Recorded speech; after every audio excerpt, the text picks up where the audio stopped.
Everybody, welcome back to Esoteric Ramblings. I'm Jesse Arnold, and today I'm giving you my thoughts and review of Invincible Season 1.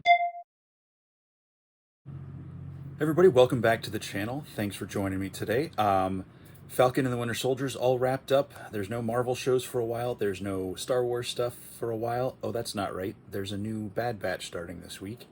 I don't know how quick I'll get reviews out to that but I'll try to get those out to you as quick as I can. But today I'm doing a belated full season review of Invincible Season 1, available on Amazon Prime Video.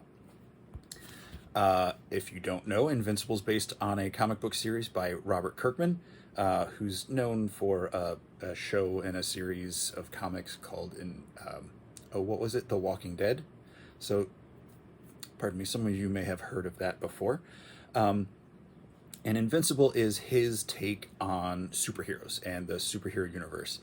And it's really great. A friend of mine, when I moved back to the area 10 years ago, my good friend Sean gave me the first 8 or 9 volumes, I think, or so, and I got hooked. I read through those so fast. It was familiar yet fresh and new, and it's definitely a violent comic series. And I know they've been working on trying to get the show or a movie of Invincible developed for a while.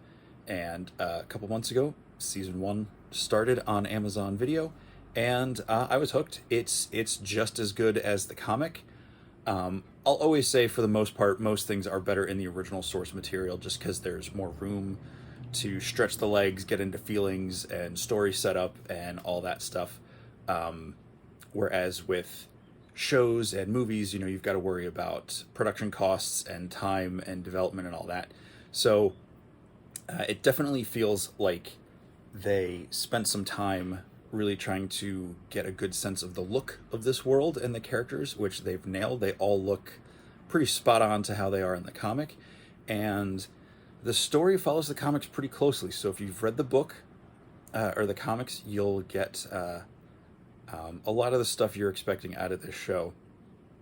I will say, they're not doing everything panel for panel out of the comics, but they do a lot of great things to where it's a worthy adaptation, not just borrowing the premise of the franchise, if you will.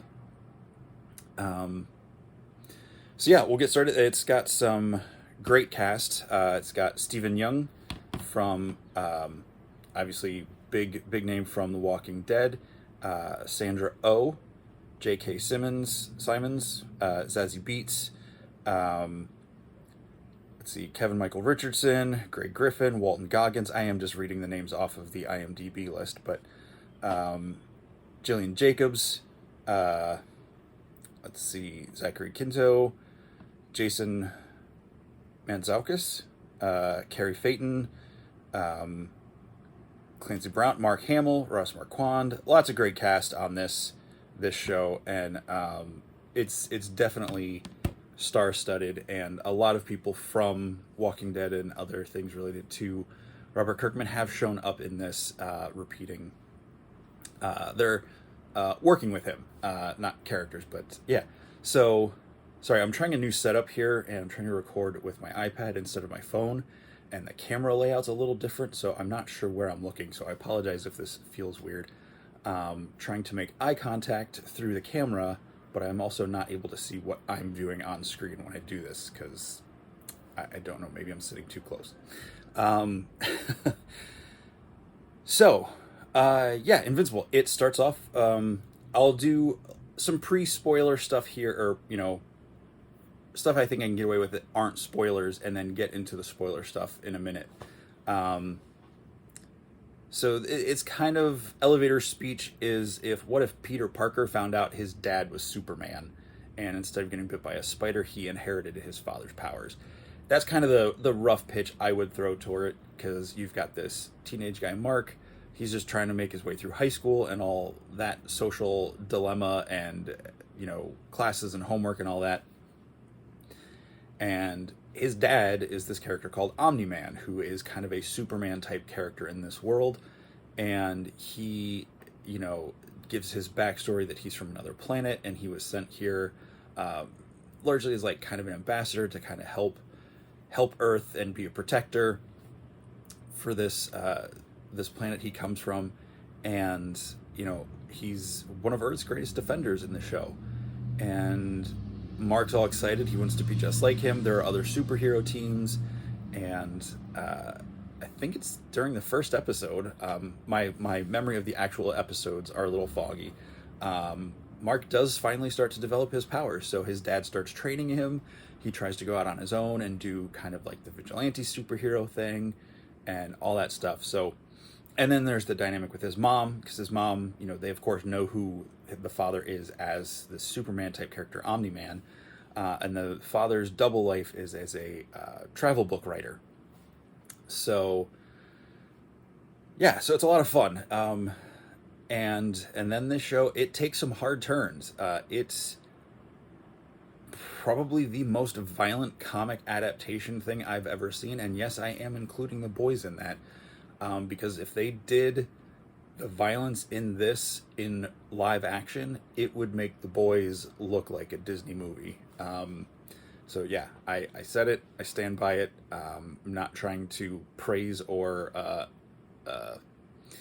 elevate violence, but this show has a ton of violence, just like the comic, and it's almost so gratuitous that it earns its own value in that. Like, I don't usually like super hyper violent stuff, but because these characters aren't Superman, they aren't Captain America or the X-Men, I feel like it gets a pass from me as being like, okay, the violence is okay, and there's always a point to it. It's just showing how, I mean, he's literally called Invincible, and he still takes a beating. So that said, I think I'll probably shift into the spoiler side here. So if you have not watched the entire season, be warned, things might come out in the next bit of this video where I spoil things from even early episodes or even the final episodes. But like I said, the story does a good job of following the books. There's a lot of great character development. Mark got his high school friends, and then he meets some superhero friends as he starts to get his powers and comes onto the scene as Invincible. He finds out one of his friends is actually in school, he actually meets this person in superhero costume before meeting her in school, which is kind of funny because she wears no mask to hide her face, and she looks exactly the same, and that is right back here. I've got the Diamond Select PVC of Adam Eve from the comics. She is one of my favorite characters in the series, and Jillian Jacobs does her voice, and she delivers. She feels like the character I remember from the comics, and I think Stephen Young does a great job as Mark. J.K. Simmons, I never would have expected him to be Omni-Man, but I can't hear anyone else's voice as Omni-Man now. It's so well rounded. It's such a well developed show, and like I said, the violence is very real and very gratuitous. But the rest of the show helps balance that out, I think. So it's Mark coming into his powers, making friends with essentially the teen team, which is basically the Teen Titans of this world, as the Guardians of the Globe, who are kind of the Justice League Avengers level team, are brutally murdered by Omni-Man at the very end of the first episode. It actually almost made me sick watching that part, because seeing it in the comics was one thing. Seeing characters move and breathe, even though they're animated, act it out, was a lot more traumatic to watch. But yeah, they go there, and they don't pull any of their punches on this show. As the story progresses, so Omni-Man is trying to hide the secret from his family and everyone else. People are trying to find out who killed the Guardians. Mark's just trying to get a girlfriend and figure out how to be a superhero. So he just gets caught up in this web of things going on around him that are so much more than he was expecting. So you've got Mark, this nice teen kid who is just trying to figure out his way in life, getting thrown in the middle of all of this. He keeps going up against things that he can physically take, but he's not trained. He doesn't know how to fight yet. and he just keeps getting his ass handed to him in all these fights. And he's learning, so he's making a lot of mistakes. He's learning, and yeah, he struggles to keep his secret identity from his girlfriend and the strain that causes him, like we've seen with Peter and MJ over the years in the comics. And yeah, I think at the end of the day, they did a really good job with this show adapting the comic. It's a worthy adaptation of the comic, where it might not be chapter and verse exactly the same, but it is probably one of the closest straight adaptations I've seen of a comic series to a show or a movie. And I just finished season 1 today, a little while ago, and it is a brutal finale. Like, I knew it was coming, and I was wondering how they were going to play it out in the show. So, Mark's mom, Debbie, has figured out that Omni-Man, her husband Nolan, has killed the Guardians, and so is the government agency that's kind of like the CIA that runs these heroes. And they confront him. They're trying to isolate him, and Mark gets caught up into it. And this is where Nolan, Omni-Man, reveals the whole story, the truth to Mark, that he is from this other world, and he's not an ambassador. He's there basically as the envoy to basically subjugate Earth before the Viltrumite Empire comes to Earth to claim it as part of their empire. And Mark doesn't want to have anything to do with that, and they get into this brutal father-son battle, and Nolan does horrible things. He uses Mark as an instrument of death, and kills hundreds, if not thousands, of people. And I'm saying this, and it feels almost surreal saying it. I mean, it's an animated show, it's not real, but just the weight of believing in this world that he's like, that's so much guilt that poor Mark is going to have, even though he knows he didn't do those things. He's partially responsible in a way that, like, his body was used as the weapon that killed them. And then a little bit of Nolan's humanity creeps in, and he runs away. He leaves Earth, and we get to see another great voice cast of Seth Rogen does Alan the alien, who's this great, like, cycloptic orange alien that's really strong, and he and Mark had met earlier in the series. He comes to warn him about everything, and Mark's like, yeah, I know, it's my dad, and sit down, this is going to take a while. And he basically, it cuts to him finishing up the story of everything we just watched in the season. And so we're left with the threat of Omni-Man eventually returning, or the Viltrumite Empire coming back to claim Earth in his absence. We'll see. I mean, I know how the comics play out. We'll see if the show keeps sticking with it. I did see that it was renewed for season 2 and 3. They're going to have to do a lot more if they want to follow the comic series out the whole way, because there's over 100 issues in the comic. So we'll see what happens there.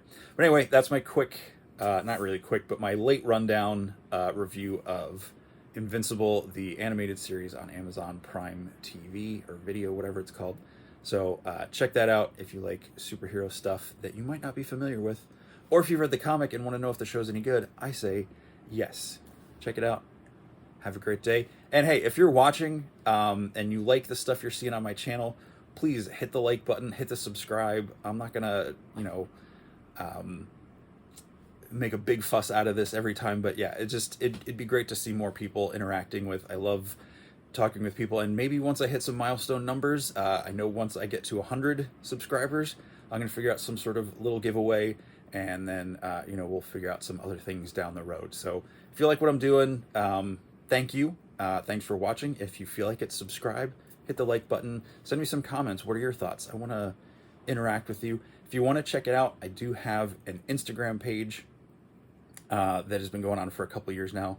It's called Just Shelve It, with a period between it. So it's just.shelve.it over on Instagram, where you can look up Jesse Arnold. And it's got photos of all my collections and things. And whenever I put my videos up on YouTube, I always put a little blip over there to let people know it's up. So thank you very much. Have a great afternoon. I'm going to load this video up and then record a small toy review. So catch you next time. Ramble on.